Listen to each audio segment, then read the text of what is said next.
6လအတွင်းကိုပြောင်းလဲလာအောင်ဗားလေးလုပ်လို့ရမှာလဲအဲ့ဒါနည်းနည်းတော့ဖြေရတာခက်တယ်ဒီဗီဒီယိုထဲမှာတော့6လတည်းမကောက်အောင်เนาะ6လအောက်တစ်လအတွင်းအဲ့တစ်လအတွင်းမှာအော်လေပြောတာကိုတေချာလေးတာနားလေသဘောပေါက်ပြီးတော့လိုက်လုပ်မယ်ကိုယ့်ဘာကိုလည်းသုံးသပ်မယ်ဆိုရင်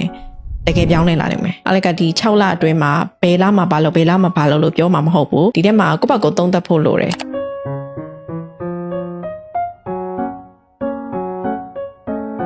ပထမဆုံးကိုယ့်အကြောင်းကိုသိအောင်လုပ်လူတစ်ယောက်ကကိုယ့်အကြောင်းကိုမသိဘူးဆိုရင်ကိုသွားခြင်းနဲ့ညီမှန်းချက်နဲ့ပို့ပြီးတော့ဝေးနေတော့မယ်ဖြစ်နေတတ်တယ်ပေါ့နော်အဲ့လိုတော့ယုံကြည်ထားတဲ့ကိုယ့်ဘာကိုယုံကြည်ထားတဲ့အရာတွေရှိတယ်အဲ့လိုနဲ့ပဲ live example ပြောပြပေးမယ်အရင်ကစကားတွေကြည့်ရဆိုရင်လူကောင်းနေဆိုရင်လောကကြီးကနေအမြန်ခေါ်သွားတယ်လူကောင်းနေအသက်မရှိဘူးအဲ့လိုမျိုးလေးယုံကြည်ချက်ရှိရပေါ့နော်ငါသာလူကောင်းဖြစ်နေမယ်အမြဲတမ်းစူးစမ်းပြီးတော့ကောင်းနေမယ်ဆိုရင်ငါ့ကိုချင်းစောစီးစီးများဒီလောကကြီးထွက်ခွာသွားမလားအဲ့လိုပေါ့နော်အဲ့လိုယုံကြည်ချက်တွေရှိနေအဲ့ဒီယုံကြည်ချက်ကြောင့်လည်းအော်လက်ကကိုယ့်ဘာကိုလူကောင်းဖြစ်လာပြီငါအရင်စူးစမ်းနေပြီလို့သိလိုက်ပြီဆိုနေရောငါလူကောင်းဖြစ်လို့မရဘူးလူကောင်းဖြစ်တယ်ဆိုရင်ငါအခြေအနေသိမ့်မဟန်အောင်ဆိုပြီးတော့လေမကောင်းတဲ့အခြေအနေကအမြဲတမ်းပါနေတတ်တယ်ပေါ့နော်ဆိုတော့ကိုယ့်ဘာကိုဘယ်လိုယုံလဲဆိုတဲ့ဟာသတိထားဖို့လို့ကြည့်ရသူမှလည်းကိုယ့်ဘာကိုယုံထားတဲ့ယုံကြည်ချက်ဆိုတာရှိမှာဥပမာငါအလုပ်တစ်ခုဆိုရင်နောက်ဆုံးအချိန်ဒီပုံမှန်လုပ်သွားရသူမဟုတ်ဘူးအဲ့လိုယုံနေဆိုအဲ့တိုင်းပဲဖြစ်နေမှာအဲ့လိုဆိုရင်ခုနဇာကားတွေကြည့်ပြီးတော့အဲ့လိုယုံကြည်ချက်တွေရလာပြီဆိုတော့ကြည့်တဲ့သူအနေနဲ့ဘာသတိထားဖို့လို့လဲဆိုတော့ကိုကြည့်နေတဲ့ကို consume လုပ်နေတဲ့ content တွေကိုလည်းသတိထားပြီးစီးစပ်ဖို့လိုတယ်ပေါ့နော်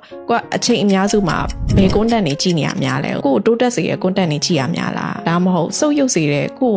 မကောင်းတဲ့အစိုးမြင်စိတ်တွေများစေတဲ့ content တွေကြည့်နေလား social media ကိုလိုက်ကြည့်နေအဲ့ပေါ့သုံးသပ်ဖို့လိုတယ် mindless scrolling လုံးနေလို့ဒီချိန်မှာလုံးဝမရဘူး6လအတွင်းပြောင်းလဲခြင်းရင် social media ကိုသုံးတဲ့အချိန်ရရင်လည်းရည်ရွယ်ချက်ရှိသုံးနေမှရမှာကိုယ် social media ကို creation လုပ်ဖို့သုံးတယ်ဒါမှမဟုတ် business တစ်ခုလုပ်ဖို့သုံးတယ်အဲ့လိုရည်ရွယ်ချက်နဲ့သုံးနေမှရမယ်ပြီးတော့ကိုကြည့်နေတဲ့ content တွေကလည်းဘာတွေလဲဆိုတာအမြဲတမ်းသိနေဖို့လိုတယ်ပေါ့နော်နောက်ကိုယ့်အကြောင်းကိုဘာလို့ဒီ6လအတွင်းသိအောင်လုပ်ခိုင်းတာလဲဆိုတော့